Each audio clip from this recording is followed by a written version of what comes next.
Hi, I'm Allie Jackson Jolly. I'm here with Jonathan Todd. He is the vice chair of the Transportation and Logistics Practice at Benesch. Jonathan, welcome and thanks for being here with us. Yeah, thank you, Ali. I'm happy to. Yeah, so earlier this week, 15,000 port workers from Maine to Texas began a strike. And I wanted to chat with you about that. But first, would you just tell us what should we know broadly about that strike?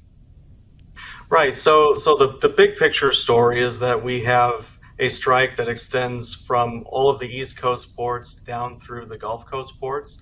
And those ports, the major ports in that region, involve about 50% of all import traffic and export traffic to and from the United States. And the ILA, the trade union that is involved here, decided to strike at 36 major ports in that region on the East Coast and the Gulf Coast. And what that means is that now it is very difficult to either unload vessels that are calling on those ports or for domestic U.S. production to export our goods through container ships and break bulk ships that also call on those ports. So it's a real challenge in this environment, and we're working with a lot of clients, both importers and again also exporters of goods through those ports that are dealing with that challenge right now. Yeah, and so what specifically caused the strike? There are two main points of contention between the ILA and their contract holder. One is pay, and I think that everyone understands that. They would like to see, I believe, a 77% increase in wages over a certain period of time. Again, that makes sense to most people. The more interesting piece for me is concern about automation at the ports. We have the state of technology today where you can do a lot of the work that physical labor would have traditionally done at ports through automation, through robotics, through even remote workers who don't have to be on the port and in danger, and maybe can be arguably more efficient with technology and safer with technology. All of those things are happening now and are available at other ports around the world. And the contention of the ILA is that this really brings an existential question of what we essentially as a country value in terms of labor, and whether we'd like to protect those jobs at the ports or if we're willing to see the automation. And from my perspective, that's the harder issue to tackle. Right? It's not easy, but it's understandable for people that folks, of course, want better pay for work. That makes sense. But that question of automation is really interesting, and it's reminiscent of, for example, the writers' strike a few years ago, and other issues, frankly, that we may see near term. But those are the two key issues of contention. And again, it's a strike across 36 ports, and so until these are resolved, we will have serious challenges moving product into and out of the United States. Yeah, so you mentioned the magnitude of this strike, specifically that it's across 36 ports. This country isn't necessarily a stranger to supply chain disruptions. Most recently, although now it seems like it's in our rearview mirror, but during the COVID crisis, the idea of supply chain disruptions was all over the news. It was something that Americans were very familiar with. It caused like a lot of stocking up on different essentials. What will this feel like compared to that? Like, could you just like walk us through the supply chain issues that we saw in 2020 compared to what this could look like? Analogy, and the real question that no one can answer is the question of duration. So until this dispute, whenever a client would ask me, if there were to be a port dispute, what would it look like and how long would it last? There were a number of answers. We in recent memory had a port dispute on the West Coast ports, and that trade union decided to do kind of rolling strikes where they didn't strike across all ports at once, and that issue was ultimately resolved. That, of course, would have a lower impact.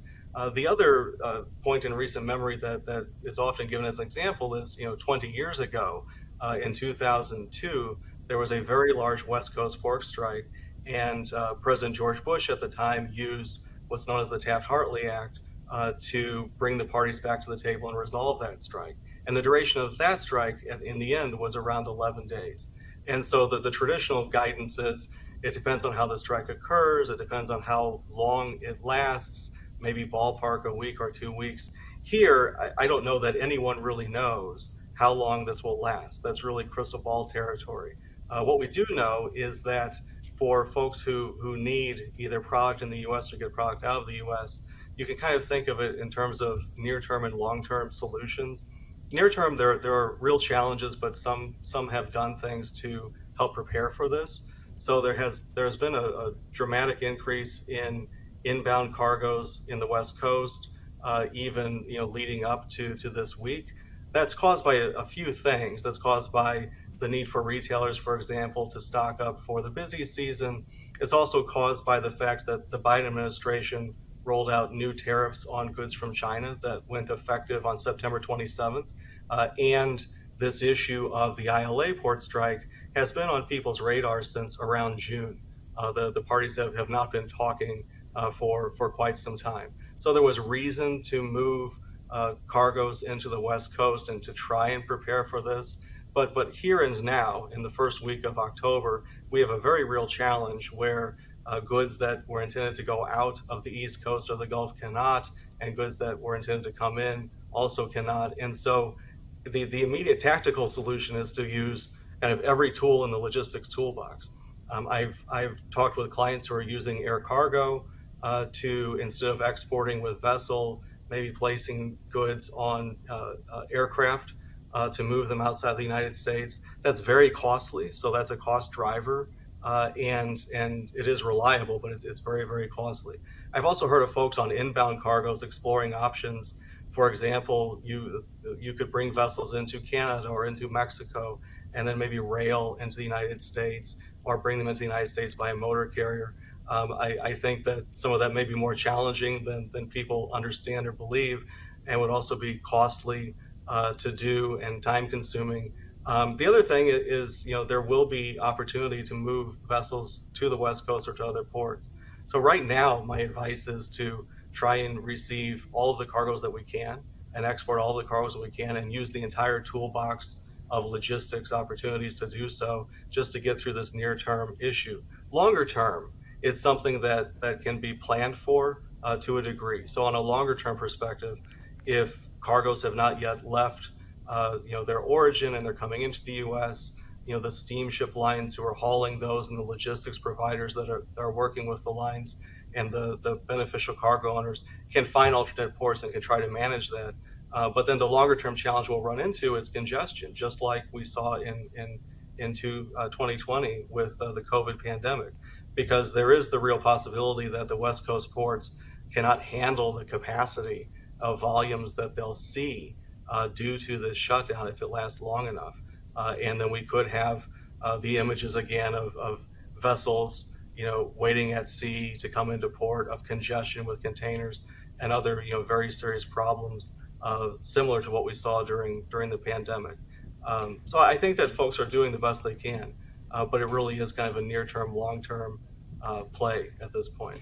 And what do you think, what's the impact near-term, far-term for businesses? And part two, what could be that near-term, far-term impact for just the average American citizen?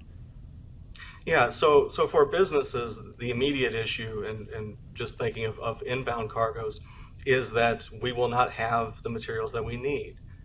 Even in advance of the strike over the weekend and into last week, a number of the steamship lines, the big vessel operators, were issuing force majeure notices to their customers, essentially saying that we don't expect that we can perform, that we can call on these ports and get your goods to you on time and at the price that you expected to pay. There are also surcharges that are going into effect with a number of the lines, and even putting aside those issues, the mere fact that you might have to go to another port means that there may be other services and other costs involved in actually getting your goods. So it's a delay issue first. It's also a cost issue, which is very real. The advice is, get your goods as best as possible. there are still rules that apply, right?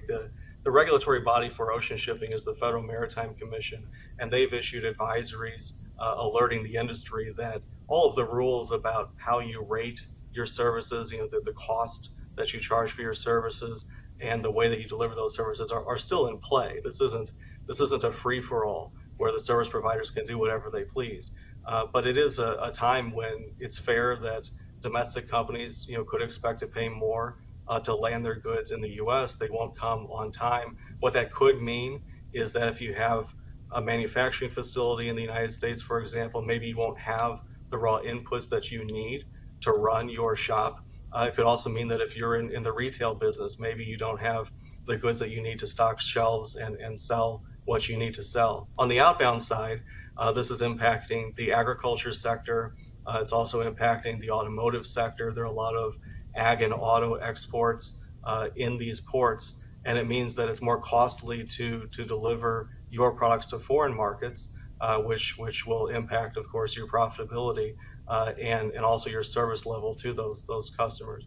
So that's a very real, immediate commercial impact, and the way that plays out will depend, of course, on again the duration and the value of alternate options available in the logistics toolbox.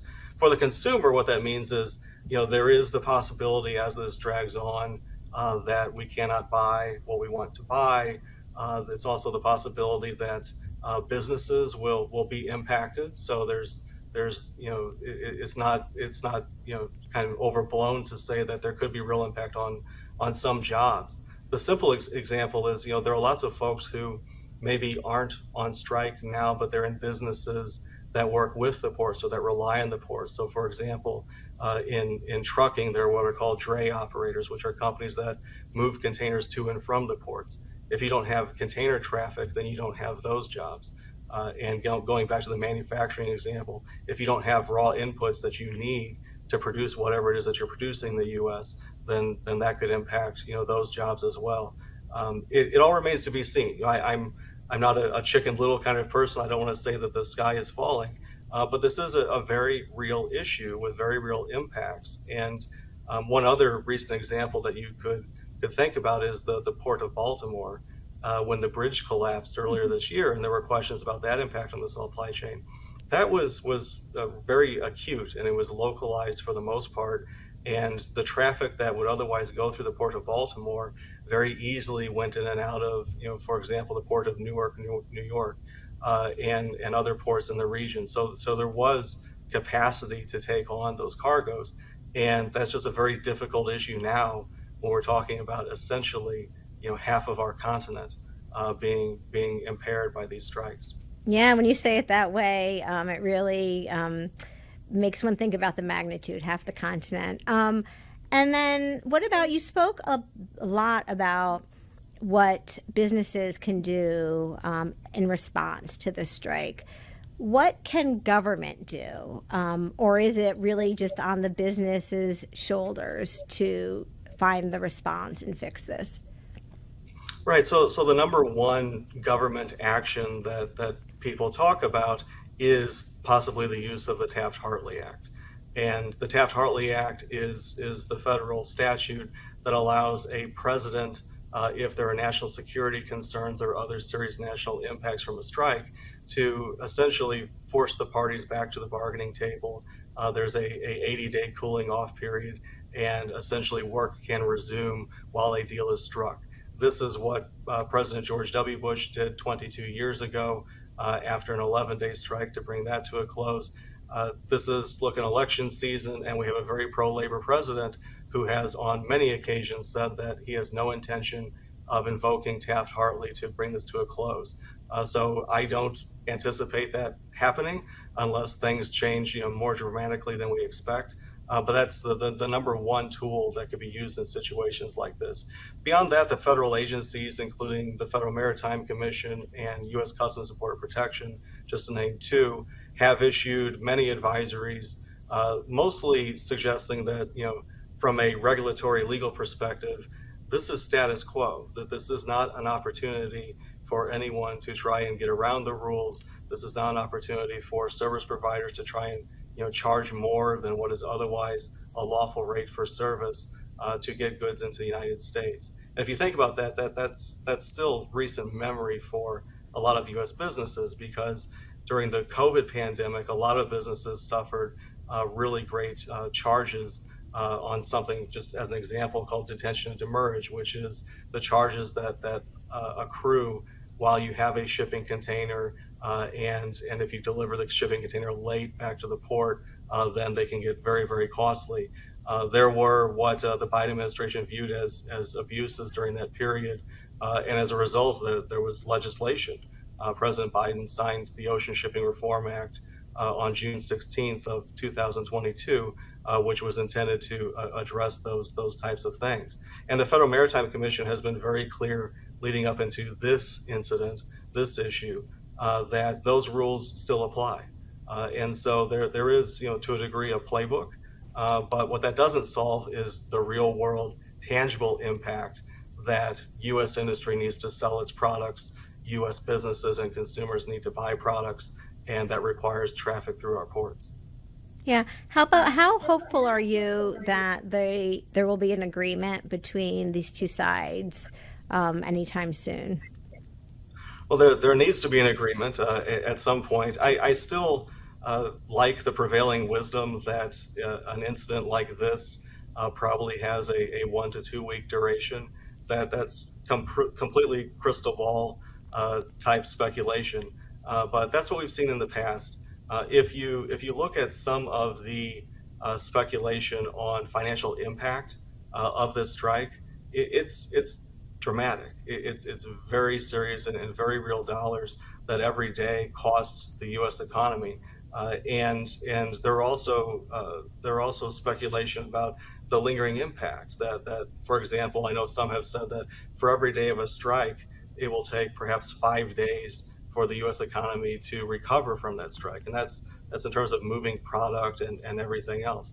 And so this is very real and very tangible, and it will get very, very real increasingly as time goes on. I'm optimistic that people can come to the table and resolve differences. It has always happened in the past. There's always been a resolution. The real challenge in my mind is this question of automation. And I do think it is interesting that it raises the issue of exactly what we would like to see, as a country in terms of the use of automation and the value of labor. And that's a harder one to resolve. That's almost existential and philosophical in nature. I think that's going to be, the real issue that needs resolution for this to move forward. Yeah, so we're almost out of time, but I wanted to give you the opportunity. Any parting thoughts for us? Last things that our audience really should just know or think about as we get ready for this strike to maybe perhaps be with us for a few weeks, as you mentioned. Yeah, the long story short is that this is real. This is impacting business, and it will continue to impact business. And for those that are in the thick of this right now, they understand that. The objective right now for domestic business is to get goods, is to land goods and to be able to use them and sell them domestically. And if you're exporting, to be able to export goods. And so the challenge now is to use everything available to make that happen. And there are professionals in every company that have that responsibility, that are working hard right now to see that does indeed happen. And I'm optimistic that that companies will do their very best to land product. In the course of that, there will be additional charges. There will be service failures. There will be delays in receiving goods. But the number one thing is to receive goods, to recover the goods. And later on, if we find, and some of this did occur during the COVID pandemic, if we find that there was some overcharging or some inaccuracy in invoicing and things like that, those disputes can be dealt with after the fact, right? The challenge right now is to keep business running and to drive our American economy as best as we can. Yeah, so now we are out of time. Jonathan, Todd, thank you so much for being with us today. Yeah, it's great to talk with you, Ali. Thank you.